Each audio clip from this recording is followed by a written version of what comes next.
ನಿಖಿಲ್ ಕುಮಾರಸ್ವಾಮಿ ಅವರು ಒಂದು ದಿನ ನಿಮ್ಮೆಲ್ಲರ ಆಶೀರ್ವಾದ ಅವ್ರ ಮೇಲೆಯಲ್ಲಿ ನಮ್ಮ ರಾಜ್ಯದ ಮುಖ್ಯಮಂತ್ರಿ ಆಗ್ತಾರೆ ಅಂತಕ್ಕಂಥ 1 ಮೀಟರ್ ಪ್ರಯಾಣವನ್ನ ಮಾಡಿ 62, 63 ವಿಧಾನಸಭಾ ಕ್ಷೇತ್ರಗಳನ್ನ ಸುತ್ತಾಡಿ ಕುಮಾರಣ್ಣ ಅವರ ಅನುಪಸ್ಥಿತಿಯಲ್ಲಿ ನಮ್ಮ ರಾಜ್ಯದ ಪ್ರತಿ ಮೂಲೆಗಳಲ್ಲಿ ನಮ್ಮ ಪಕ್ಷದ ಕಾರ್ಯಕರ್ತರ ಕಷ್ಟ ಸುಖಗಳನ್ನ ಕೇಳಬೇಕು, ನಮ್ಮ ಪಕ್ಷದ ಕಾರ್ಯಕರ್ತರನ್ನ ಉಳಿಸಬೇಕು, ಬೆಳೆಸಬೇಕು, ನಮ್ಮ ಪಕ್ಷವನ್ನು ಅಧಿಕಾರಕ್ಕೆ ತರಬೇಕು ಅಂತೇಳಿ ಹೋರಾಟವನ್ನ ಮಾಡ್ತಾ ಇದ್ದಾರೆ. ನಾವೆಲ್ಲರೂ ಸಹ ಅವ್ರ ಜೊತೆ ಇರ್ತೀವಿ, ಅವ್ರ ಕೈಯ ಬಲಪಡಿಸ್ತೀವಿ.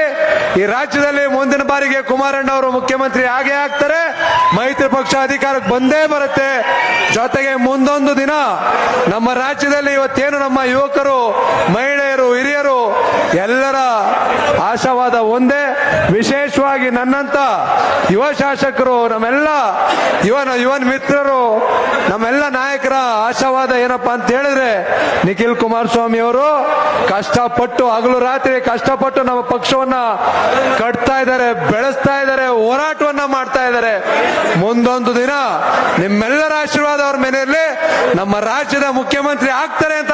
ಈ ರಾಜ್ಯದಲ್ಲಿ ಮುಂದಿನ ಬಾರಿಗೆ ಕುಮಾರಣ್ಣ ಅವರು ಮುಖ್ಯಮಂತ್ರಿ ಆಗೇ ಆಗ್ತಾರೆ, ಮೈತ್ರಿ ಪಕ್ಷ ಅಧಿಕಾರಕ್ಕೆ ಬಂದೇ ಬರುತ್ತೆ.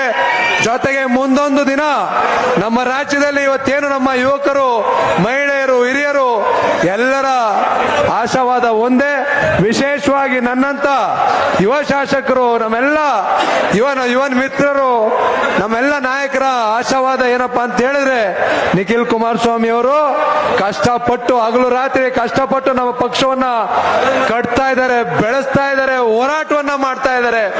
ಮುಂದೊಂದು ದಿನ ನಿಮ್ಮೆಲ್ಲರ ಆಶೀರ್ವಾದ ಅವ್ರ ಮೇಲೆಯಲ್ಲಿ ನಮ್ಮ ರಾಜ್ಯದ ಮುಖ್ಯಮಂತ್ರಿ ಆಗ್ತಾರೆ ಅಂತಕ್ಕಂಥ ಒಂದು ವಿಶ್ವಾಸವನ್ನ ಈ ಸಂದರ್ಭದಲ್ಲಿ ಎಸ್ ಟಿ ಕೋಟೆಯಲ್ಲಿ ವ್ಯಕ್ತಪಡಿಸ್ತಾ ಹೆಚ್ಚಿಗೆ ಸಮಯ ಆಗೋಗಿದೆ.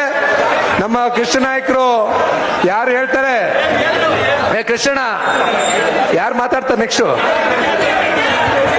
ಅಶ್ವಿನ್ ಅಲ್ವಾ?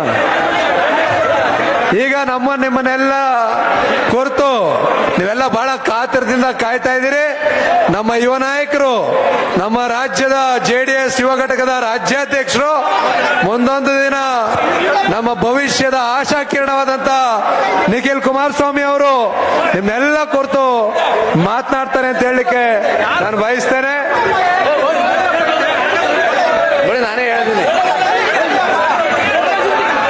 ನಿಖಿಲ್ ಕುಮಾರಸ್ವಾಮಿ ಅವರು ಮಾತನಾಡಿದ ನಂತರ ನಮ್ಮ ಜಿಲ್ಲಾಧ್ಯಕ್ಷರಾದಂತಹ ಅಶ್ವಿನ್ ಕುಮಾರ್ ಅವರು ಸಹ ನಿಮ್ಮೆಲ್ಲ ಕುರಿತು ಮಾತನಾಡ್ತಾರೆ. ಇದೀಗ ಕಾರ್ಯಕ್ರಮ ಇಲ್ಲೇ ಬಂದವ್ರೆ ಹೇಳಾಯ್ತು.